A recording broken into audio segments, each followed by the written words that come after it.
In the far north, where the map fades into white and time itself seems to hold its breath, lies a realm both beautiful and brutal, the Arctic. Here, sea and ice fuse into one merciless wilderness. The wind cuts through layers of fur and bone, slicing like unseen blades. A single crack in the frozen sheet can swallow men, boats, and dreams whole. It is a place that does not forgive mistakes. Yet, it is also a place where life persists fiercely, miraculously. Upon the drifting flows, colossal herds of walrus gather, heaving bodies of muscle and blubber that glisten like wet bronze under a sun that never truly sets. They are symbols of both peril and promise. For the indigenous people of this land, the Inupiat, the Chukchi, the Inuit, the walrus is not a trophy. It is life itself. Food, warmth, tradition, and survival, carved into the ice of generations. Each hunt is not an act of conquest, but of communion, a dialogue with the sea, a sacred conversation between man and nature that echoes across centuries. This is not a story of blood, but of balance. This is the Arctic walrus hunt, a ritual where survival and heritage collide. When hunting season dawns, silence breaks. The horizon blushes pale gold.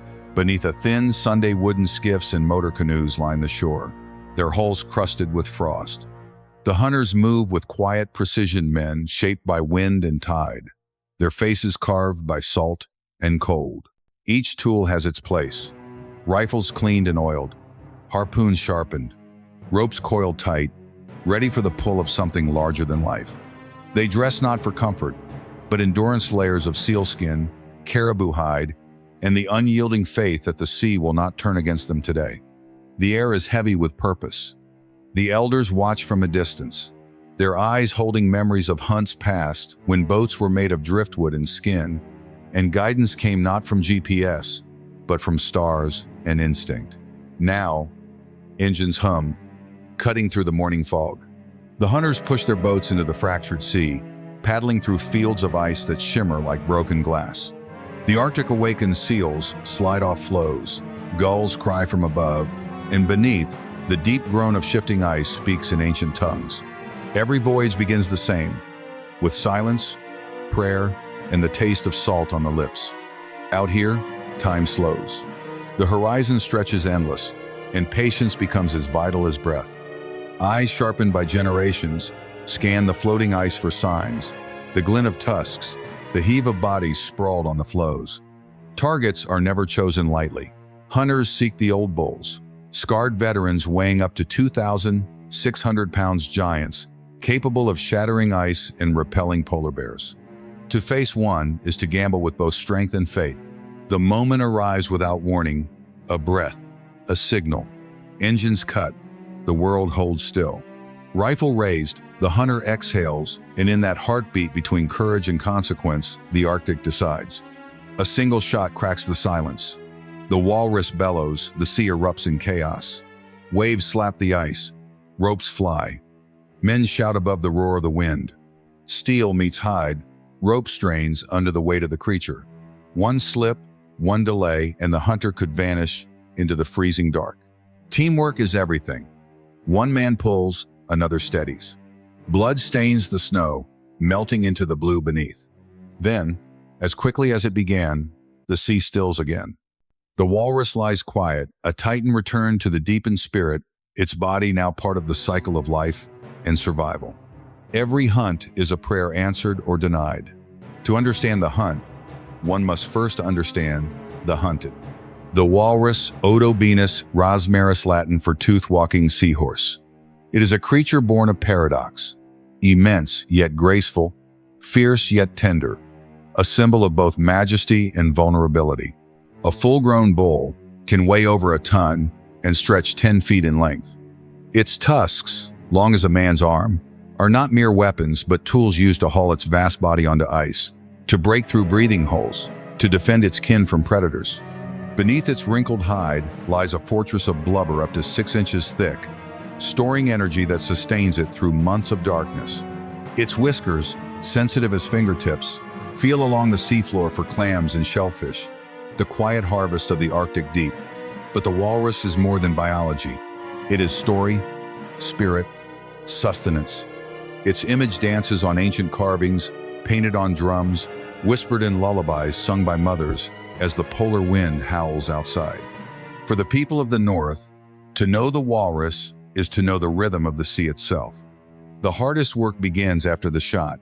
On the ice or aboard the narrow boat, knives flash under the pale horizon. The smell of salt, blood, and diesel fills the air. Thick hide, stronger than leather, is peeled away, destined to become boots, shelter, or the skin of drums that will echo during winter festivals. Beneath lies blubber dense, gleaming, and sacred. It is fuel, twice as rich in energy as beef, keeping lamps burning and bodies alive through endless polar nights. Each cut is deliberate. Nothing is wasted. Meat is divided with care, some eaten fresh, some dried or smoked, the rest buried in stone-lined ice cellars that keep it safe through the seasons. Tusks are set aside for carvings, intricate works of art that tell of ancestors and hunts, of storms survived and lives reclaimed from the cold. Tendons are dried into bowstrings, sinews woven into fishing lines. Even bones become tools, handles, and ornaments. Here, butchering is not merely labor. It is ceremony, a sacred exchange of respect between life taken and life preserved.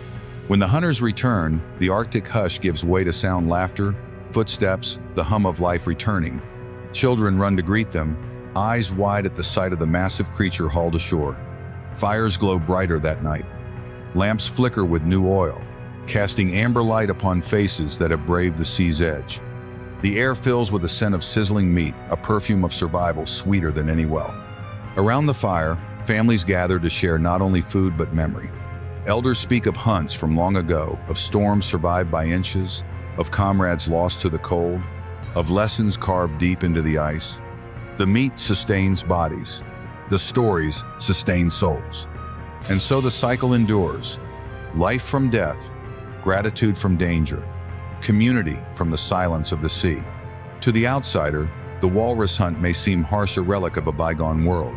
But to those who live here, it is not cruelty, it is continuity. Each hunt is guided by ancient rules. Never take more than needed, never waste, always give thanks. Modern conservation laws now echo those traditions. Quotas are set, seasons defined, populations monitored.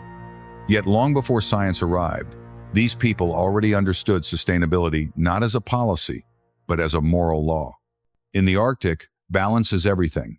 Too little hunting, and communities starve. Too much, and the sea grows silent. To live here is to walk a razor's edge between survival and respect, between taking and giving back.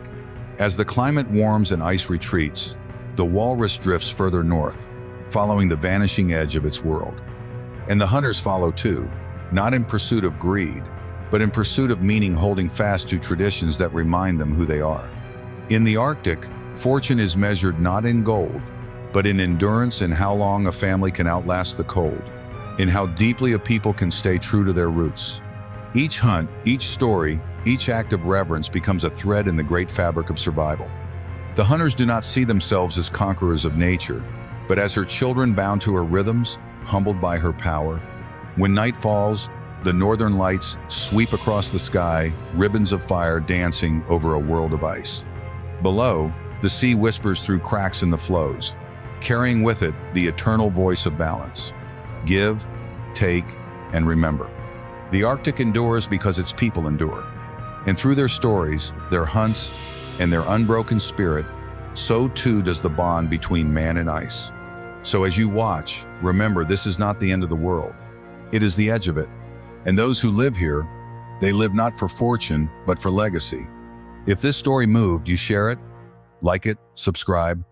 Let the world see what it means to live in balance with nature, even at the edge of the earth.